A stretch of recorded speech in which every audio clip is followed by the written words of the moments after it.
Hi everybody, Jaya Savannah here. Hello, business guru over at jayasavannah.com. Welcome to my live broadcast on a mini training I'm going to do for you about pricing. It came up in one of the professional groups I'm in today, and we started talking about pricing and what's attractive numbers to set your pricing. And I thought I'd do a mini training for you on that today. Before we get into the topic, I want to welcome you to my live stream and tell you a little bit about how this works in case you haven't joined me live before.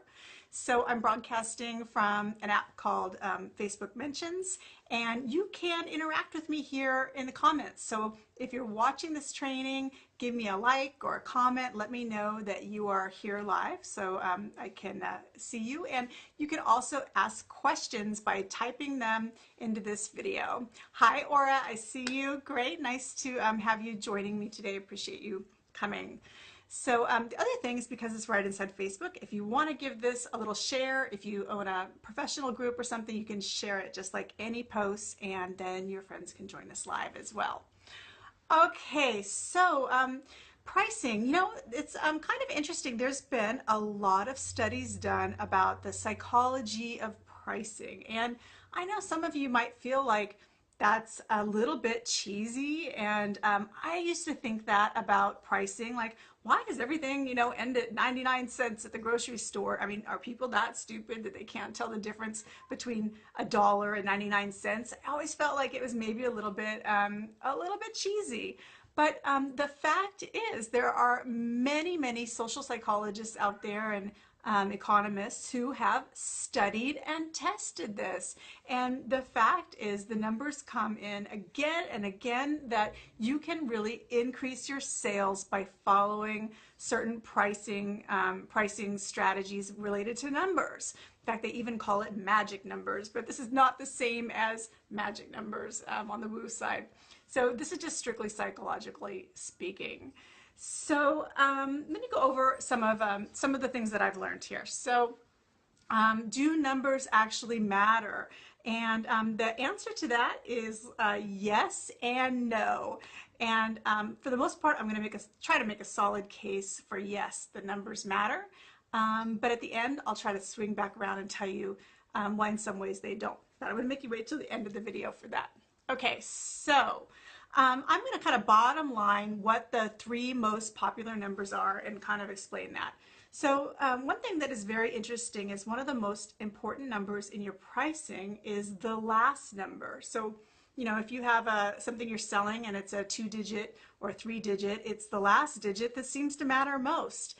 And that has to do with usually how close your number is to the next tier up in perceived price. So so in other words, 99 cents seems like less than $1, right? We're right under that dollar mark where it goes up another digit.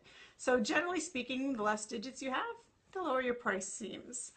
Now, numbers that seem to get the most consistent testing results are 0s, 9s, and 7s. So here is the basic breakdown. If your price ends in 0, in other words, like $100 or $1,000 or, $10,000, that has a perception that your product is luxury and or high quality. Well, kind of the same thing. Sometimes luxury isn't necessarily considered high quality, but ending in 0 is considered kind of a more traditional approach. It has, kind of a straightforwardness to it. And in the perception comes in that it's for someone who isn't looking for a bargain, okay, that it's just a straightforward 0. So if you have a luxury treatment, a premium product that you're selling, you might position that one ending in 0. Now, the kind of middle of the road answer here, the one that's going to apply to most of you, is to price your numbers ending in 9. And so when you end in 9, it's supposed to have a psychological impact that your product is of value. Now, let me clarify value a little bit. Value means that your product is kind of in that sweet spot between high quality and also good price. So we have the luxury camp, which is 0, right? Which is more like, doesn't really matter what it costs. That's not the conversation we're having. We're having more of a discussion about quality.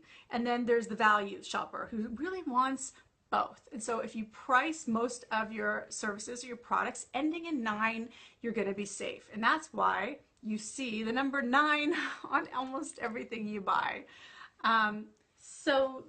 Let's see here.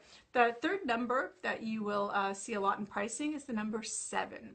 So if your pricing ends in the number 7, the psychological perception there is supposed to be that your product is considered a bargain. So 7s, if you look at it comparatively, if most of your pricing is at a 9 and you price something at a 7, right, it's perceived as a little bit different, right? So 7 is the new 9. Basically, it's better than like a 9 is to 0, a 7 is to 9, right? So we're going down just a little bit. Okay, so that's the basic premise. You probably want to use a 0, a 7, or a 9 for the end of your pricing, depending on what bracket of perception you want to go.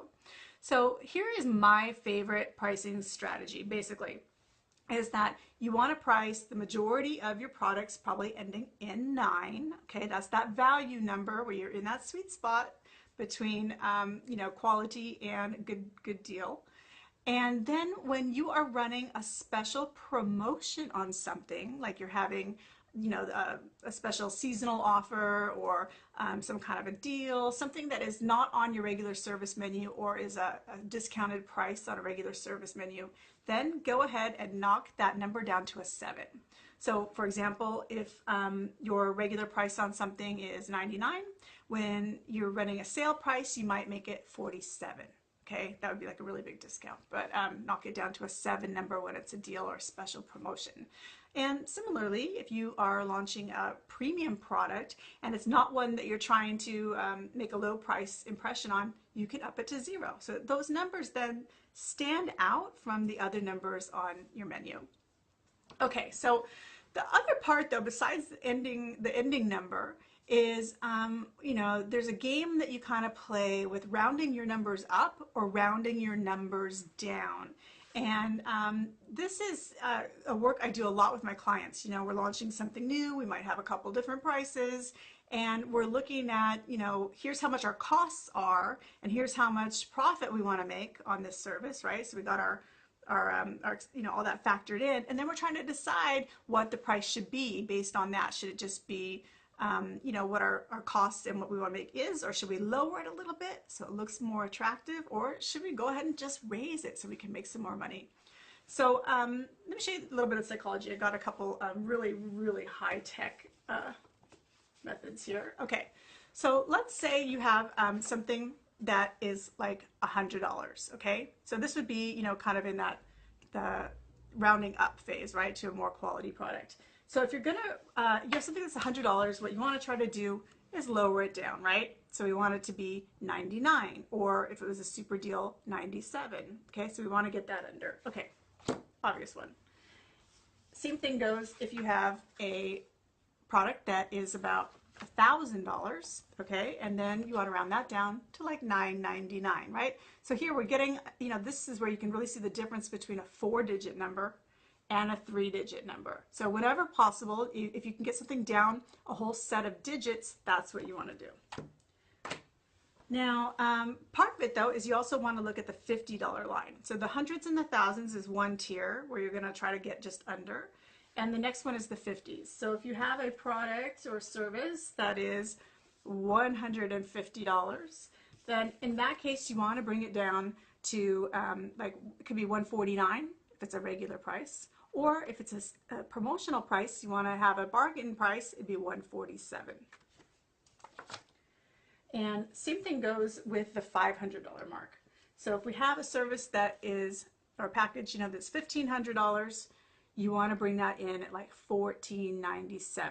Okay, so you want to, again, going back, we want to look at the difference between the $100 marks, right? Anytime you're at the 100s, or 500s and 50s, and bring it down to a 9 or a 7 ending number. Okay, so now there's another interesting thing about rounding up and rounding down, and that is that there are certain zones of pricing where it doesn't really matter if you do a price increase. So let me explain what I mean with an example. So let's say you have a product that is, or service that is $725, right? And we've got this number, we'll say we've figured this out based on our expenses and what we want to make, you know, for our profit on it. And we know we need to charge at least $725 to come out, you know, reasonably ahead on a service. Well, this number here, 725, you know, you could try to drop it down to, you know, say $6.99. Okay, you could do that, drop it down to $6.99. But you know, really another way you can go with a number like this is go ahead and just take it up to $9.99. And some of what I've read is that there's just really in the psychology of pricing, there's not really that much difference. Once you start to go over 725, like really anything over 697, once you start to go over 697, the next stop is like 997 or you know, or 999. Okay, either way, you might as well just round this one up, and then you're going to make a lot more money. And like I said, there's a dead zone. You know, 747, you could do that. That's not, doesn't sound too bad, but might as well just round it up and take some more money. And that's another thing I want to say too, is if we're looking at, that was like a more higher ticket example, like you might have on a service package offering. But a question came up today in one of the Facebook groups, and this is actually what made me want to do this topic today. And she was looking at pricing, and she'd heard about the magic numbers 7 and 9, and her prices were already really low. I think she was doing facials, and I forget the exact number she put on there, but I want to say her price was like around 75 bucks maybe for a facial, okay? And so she was wondering if it would be worthwhile to drop her price down to 69. So what do you think my answer was? My answer, if she should drop her price from 75 to 69, was a big fat no, it's not worth it. Now, statistically speaking, some of the studies I saw said you can get more like a 25% increase roughly by ending your pricing at a 9. But you know what she was wondering is if it was worth it to actually lower her price to get that 9. And really the answer is instead to go up to 79. Okay, so if you're at 75, you're already not charging that much for your time. Just give yourself a raise. Bump the number up to the next 9. In fact, so I'd say if your service or product is anywhere under $200, you should definitely only round up. Okay, there's no point in taking a price cut unless it just really makes sense, like the $50 versus $49 one. Okay, always round up and give yourself a raise. Now, we could talk about how to raise your prices, but I think that that's its own training, because how to tell people you're having a price increase is kind of long. But I will give you a quick tip right now, and this is going to be a really good tip for those of you that are newer and have practice like an aesthetics service or spa where you have like a service kind of menu, is instead of printing all your prices right on your menu, you will make your life a lot easier and save a lot of trees if you put those prices only on a rate card. So if you have, you know, a foldable menu, right, something that opens up here, what you want to do instead is put your prices on a rate card that slips in and out of your brochure, right? You've seen those before, I'm sure. If you've ever gone to a nice hotel, spa, or anywhere where they have really expensive printed menus, you will most certainly see a rate card inside. And the reason for that is it lets you change your prices without spending a lot of extra money to get menus, you know, reprinted every time you want to make a little price increase for yourself. And also, if you're a tree hugger, it saves a lot of trees. So rate cards, slip those in there. You can change your prices anytime you want to. That is it really for my tips on pricing today. I invite you to ask me questions about this topic down in the comments below, and I will get back to you. Like if you have a particular pricing question, you're not sure about the rounding up, rounding down, which way you should go, ask me. And also I would like to invite you to check out a free mini course I have I actually have a paid training program called Clients and Cash, Promote Your Practice in a Flash. And that program I created for a really specific reason.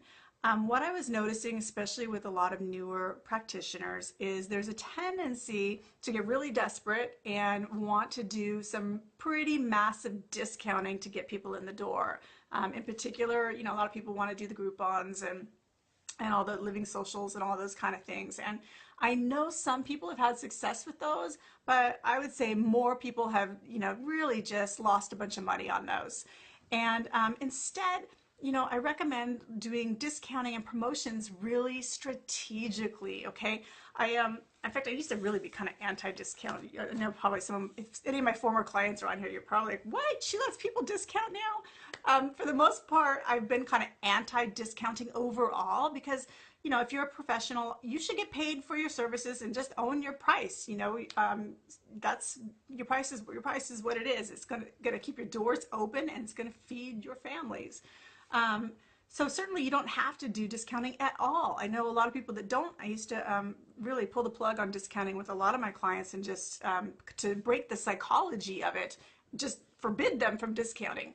That said, post-recession, a lot of people saw their businesses go down. They're trying to find their way back up.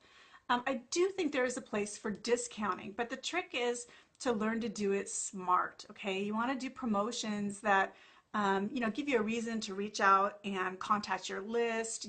They give you a reason to put something on your social media, get a little bit of attention. Hey, I got something new going on, you guys, right? Sometimes they're just an excuse to mail your list. And the thing is, though, you don't need to lose your shirt by automatic discounting. And some of the discounting that I see done is it's just giving away stuff for no real reason. There's no real benefit to it, okay? So I believe in discounting, but very strategically. And there is really about 5 or 6 techniques you can do that really work in a time-tested way and don't cheapen your services. So I kind of took those, my favorite techniques, and I put them in a program called the Clients and Cash program, and it has a really great price on it. I sell that for just 97 bucks.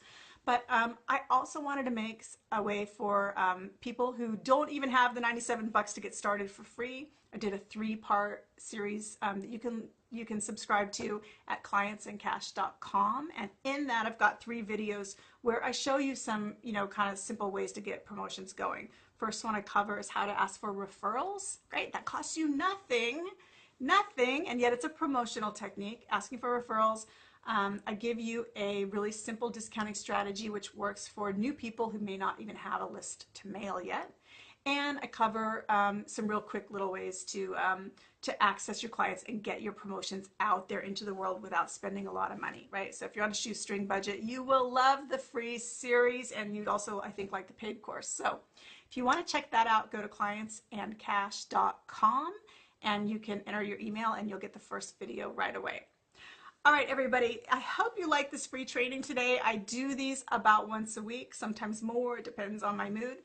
The way to get notified for the next free training is to subscribe. There is a button up in the corner of Facebook. If you're watching this live, you'll see that button. It hovers only when you put your mouse there. It's a hidden button.